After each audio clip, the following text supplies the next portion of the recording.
ओम जय श्री विष्णु जय माता रानी। दोस्तों आपके अपने चैनल राधे श्याम में आपका बहुत बहुत स्वागत है। श्री हरि विष्णु और माता लक्ष्मी की कृपा आप और आपके समस्त परिवार पर सदा सर्वदा बनी रहे। तो दोस्तों आज की वीडियो में हम आपको बताएंगे कि दिवाली पूजा के बाद चौकी कब हटाएं और चौकी की सारी सामग्री का क्या करें। किसी को हम दें या खुद खाएं या बच्चों को दें या फिर हम फूल का क्या करें, और जैसे जनेऊ वगैरह भी हम चढ़ाए हैं तो इसका क्या करें। क्योंकि दिवाली की जब पूजा होती है माता लक्ष्मी की और श्री गणेश की, तो फिर इसके बाद हम इस सामग्री का हम विसर्जन भी नहीं कर सकते। तो हम इसका करें क्या, सप्तधान का क्या करें, और ये लावा का तो हम प्रसाद ले लेंगे पूरे परिवार सहित, और इस लावे से हम थोड़ा सा अपने पोटली में भी रखेंगे। और देखिए धनिया, तो धनिया का हमें ये करना है कि आप अपने रसोई में भी यूज कर सकते हैं इसे, यानी मसाले में पीस कर भी यूज कर सकते हैं। और थोड़ी सी धनिया यदि आप हो सके तो अपने गमले में उगा सकते हैं, बो सकते हैं। देखिए सभी के यहाँ जैसे कि बहुत से लोग फ्लैट में रहते हैं तो वो ज़मीन पर तो मिट्टी पर बो नहीं सकते, तो इसीलिए मैं गमले में ही बता रही हूँ।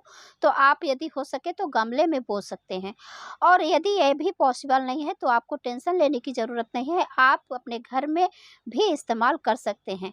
और ये देखिए जैसे कि हमने भोग प्रसाद चढ़ाया है माता को, और ये पान का भी, तो ये सब हम अपने घर में ही खा सकते हैं, किसी और को नहीं देना चाहिए। जो भी आपको देना है आस पड़ोस में तो जो भी और अलग से रखे हैं तो आप उसमें से दीजिए। ये बतासे का भी भोग, खील प्रसाद जो आप चढ़ाए हैं, खील बतासा, ये सब हम अपने घर पे ही इस्तेमाल करेंगे। घर पे यानी घर के सदस्य ही खाएंगे, कोई दूसरे को हम नहीं देंगे। इस बात का आपको ध्यान रखना चाहिए। और फिर इस प्रकार से हम पोटली भी बनाए हैं। तो ये देखिए पोटली में आधा सामग्री हमने भर दिया है, यानी आधे मतलब कि मैं 5-5 बड़ी कौड़ी छोटी कौड़ी मिलाकर लेकर आई हूँ, तो थोड़ा एक्स्ट्रा था तो हम इसे और मंदिर में रख सकते हैं, इसीलिए हमने उसको अलग कर दिया है। और जो तिजोरी में रखना चाहिए वो पोटली बनाकर मैंने रख दिया है। और पोटली कैसे बनाते हैं ये संपूर्ण जानकारी मेरे चैनल पर वीडियो अपलोड है, पोटली बना के दिखाया है। पुराने पोटली का क्या करना है ये भी हमने बताया है, तो इस प्रकार से आप उस वीडियो को ज़रूर देखिए। और देखिए चौकी हटाने से पहले हमें चौकी को हिलाना चाहिए, भगवान को हमें थोड़ा थोड़ा ऐसे हिलाना चाहिए कि भगवान अब अपने स्थान पर आप जा सकते हैं, प्रस्थान कर सकते हैं। लेकिन हम जो दिवाली की पूजा करते हैं उसमें हम भगवान को विदा नहीं करते, यानी भगवान को हम नहीं कहते कि आप अपने स्थान पे जाइए। हम ये कहते हैं कि भगवान अब यहाँ से पूजा हमने जो चौकी पर किया है यहाँ से प्रस्थान करके आप हमारे मंदिर में, हमारे घर में प्रस्थान कीजिए। तो इस प्रकार से श्री गणेश जी को, लक्ष्मी माता को और श्री हरि विष्णु का भी हमने साथ में पूजन किया है, क्योंकि माता लक्ष्मी वहीं आती हैं जहाँ विष्णु भगवान होते हैं। यानी जब हम विष्णु भगवान के साथ उनका आवाहन करते हैं तो माता लक्ष्मी हमारे घर में स्थायी रूप से निवास करती हैं। तो इसलिए हमें विष्णु भगवान का भी पूजन साथ में जरूर करना चाहिए। इस प्रकार से हम तीनों देवता को अपने घर के मंदिर में, उनको हम विराजमान करेंगे अपने घर के मंदिर में, जबकि हम उन्हें विदा नहीं करेंगे। और जो ये कलश का नारियल है आप इसे बांधकर मेन गेट पर भी टांग सकते हैं, सामने भी, या तो बगल में भी आप टांग सकते हैं, या फिर अपने घर के तिजोरी में भी रख सकते हैं। और बहुत से लोग इसका प्रसाद भी खाते हैं पूरे परिवार सहित। तो आपके यहाँ जैसा होता हो आप वह कर लीजिए। और यह चावल जो है आप इसे खीर बनाकर भी खा सकते हैं, इस प्रकार से इस्तेमाल में आप ले सकते हैं। और देखिए जो कलश में जल है और सारी सामग्री है तो हम अपने गमले में ही डाल देंगे।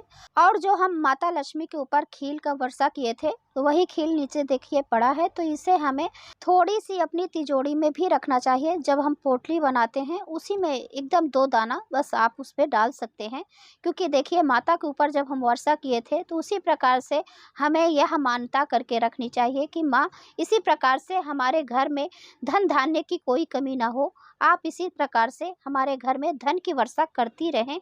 इस प्रकार से आपको बोलकर उसे ज़रूर अपने तिजोरी में रखना चाहिए। और जो ये डेकोरेशन किए थे माला का, तो इसे हम दूसरी पूजा में भी इस्तेमाल कर सकते हैं, लेकिन जो चुनरी हम माता को अर्पित कर दिए हैं तो इसे उड़ाकर हम माता लक्ष्मी को ही उन्हें अपने स्थान पे बैठा देंगे, यानी अपने मंदिर पर हम उन्हें विराजमान कर देंगे। इस प्रकार से किया जाता है। लेकिन यह चुनरी हम जैसे भोलेनाथ की पूजा में माता गौरा को नहीं अर्पित कर सकते, या किसी और और देवी देवता को हम नहीं अर्पित कर सकते। इस प्रकार से ध्यान देना चाहिए। और ये चुनरी खराब नहीं हुआ है, आप इसी तरह माता को उड़ाकर पूजा कर सकते हैं, या फिर लक्ष्मी माता की और कोई भी पूजा हो तो आप उसमें भी यह चुनरी उड़ा सकते हैं, क्योंकि इस चुनरी को हम बाहर फेंकेंगे नहीं, ना ही किसी को देंगे। और इस प्रकार से जो ये चावल है, इसका मैंने पहले ही बताया कि आप लोग खीर खा सकते हैं बनाकर। तो इस प्रकार से हर प्रसाद का हम इस्तेमाल कर सकते हैं। सप्तधान जो है तो गेहूँ है, बाजरा है या फिर मूंग है, तो ये सब आप इस्तेमाल कर सकते हैं। भिगाकर भी आप डोसा वगैरह बना सकते हैं। तो आपको किसी को कोई सामग्री देनी नहीं है, आप हर प्रकार से हर चीज़ इस्तेमाल कर सकते हैं। तो इसलिए ऐसे चौकी हटानी चाहिए और सारी सामग्री का इस्तेमाल करना चाहिए, कोई चीज़ फेंकना नहीं चाहिए।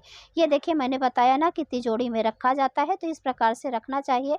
और मैंने पोटली बनाकर दिखाया है, और पोटली कैसे रखनी चाहिए, पिछले साल की पोटली का क्या करना चाहिए, संपूर्ण जानकारी उस वीडियो में मैंने दिया है, तो आप देख सकते हैं। पोटली कैसे बनाएं, ये संपूर्ण जानकारी उस वीडियो में आपको मिल जाएगी। और दोस्तों, दिवाली पूजा कैसे की जाती है, इसकी भी वीडियो चैनल पर आ चुकी है, आप लोग देख सकते हैं। और जो जनेऊ समर्पित किए थे श्री गणेश जी को और श्री हरि विष्णु जी को, तो इस जनेऊ को आपके घर में कोई पुरुष यदि जनेऊ पहनता है तो आप उनको दे दीजिए, वो पहन सकते हैं। और इस प्रकार से हम सारी सामग्री का इस्तेमाल करेंगे। और चौकी हमें दूसरे दिन ही उठानी चाहिए, यानी अगले सुबह, क्योंकि रात को जब हम पूजा करते हैं खूब धूमधाम से और विधि विधान से पूजा करते हैं, अखंड ज्योत भी प्रज्वलित करते हैं। तो इसलिए हमें उसी समय चौकी नहीं उठानी चाहिए, अगले सुबह ही उठानी चाहिए। तो दोस्तों, आज की वीडियो यदि आपको अच्छी लगी तो लाइक कीजिए, शेयर कीजिए और चैनल को सब्सक्राइब जरूर करें इसी तरह का वीडियो देखने के लिए। और अब मैं मिलती हूँ अगले वीडियो में, तब तक के लिए नमस्कार। और वीडियो देखने के लिए बहुत बहुत धन्यवाद। जय माता दी।